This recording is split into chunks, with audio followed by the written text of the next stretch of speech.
Assalamualaikum warahmatullahi wabarakatuh. Perkenalkan, saya Anice, peserta PKG Guru PJOK Provinsi Sulawesi Tenggara Kabupaten Kolaka tahun 2024. Yang menjadi pembahasan kita kali ini adalah keterampilan mengajar PJOK yang efektif. Berikut pembahasannya. Latar belakang. Mengajar PJOK harus mempunyai suatu kualitas yang sangat tinggi, terutama dalam memberikan efek terhadap peserta didik. Hal ini berlangsung dengan melalui olahraga pada proses belajar mengajar, baik di lapangan maupun di kelas. PJOK merupakan instrumen yang efektif untuk mendidik siswa, baik secara fisik, emosional, sosial, dan intelektual. PJOK diakui sebuah komponen kunci untuk meraih pendidikan bermutu dan menjadi bagian yang tak terpisahkan dari belajar di sepanjang hayat.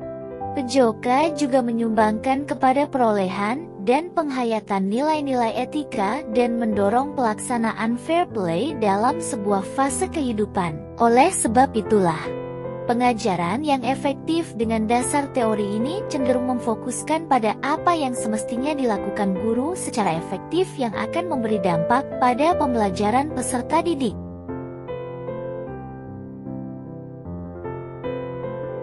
Apa itu keterampilan mengajar yang efektif? Keterampilan mengajar yang efektif adalah kemampuan seorang guru dalam menyampaikan materi pelajaran seperti penguasaan materi pelajaran dan memilih metode yang tepat untuk pembelajaran agar efektif dan efisien.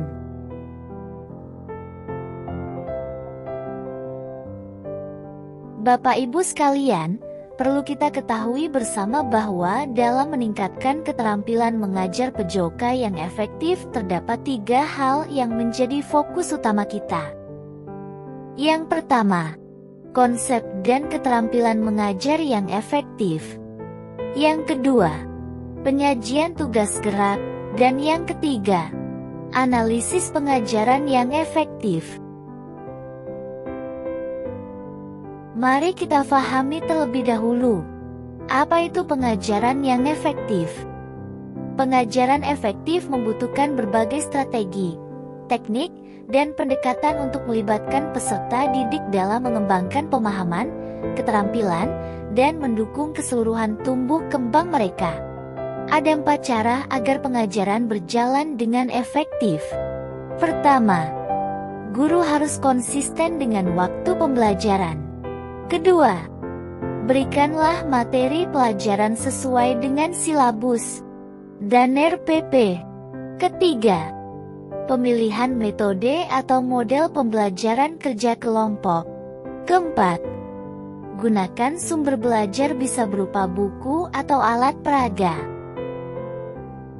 Dalam konteks PJOK, ada banyak aspek-aspek yang menentukan apakah suatu pengajaran dapat dikatakan efektif atau tidak.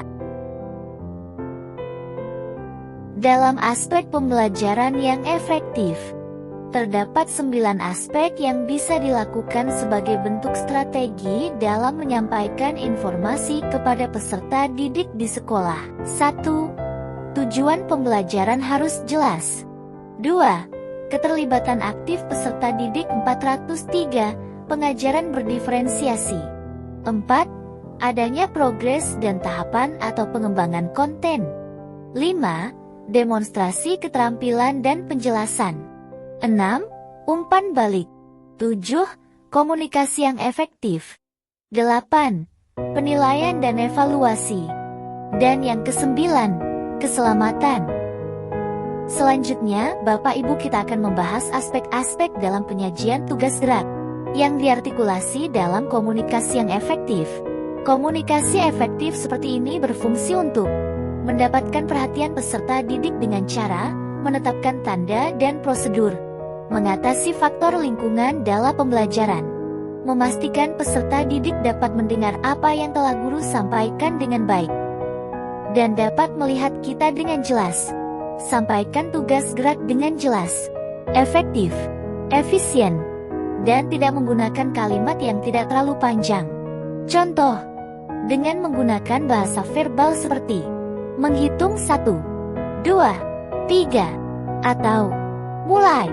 Contoh dengan menggunakan bahasa nonverbal seperti tepuk tangan, bunyi sumpritan, atau mengangkat tangan. Lalu berikutnya, menahapkan konten dan aspek organisasi penugasan. Sampaikan tugas segera secara bertahap. Pertama, sampaikan tugas gerak yang akan dilakukan. Kedua, bagaimana organisasi pembelajaran yang dapat disampaikan. Selanjutnya, memilih dan mengorganisir isyarat pembelajaran. Isyarat yang akurat, singkat tapi penting, sesuai dengan peserta didik, sesuai dengan jenis konten. Isyarat untuk konsep gerak. Bahasan kita selanjutnya mengenai analisis pengajaran yang efektif. Yang pertama, konsep pengembangan konten, penyampaian informasi, ekstensi, penghalusan dan penerapan. Yang kedua, konsep umpan balik, positif, evaluatif, dan korektif. Umpan balik saling terhubung dengan konten dan fokus tugas. Dan yang ketiga, konsep waktu belajar akademis. Waktu yang dimaksimalkan peserta didik terlibat dalam tugas yang mengembangkan pemahaman, penguasaan dan penerapan pengetahuan, dan keterampilan.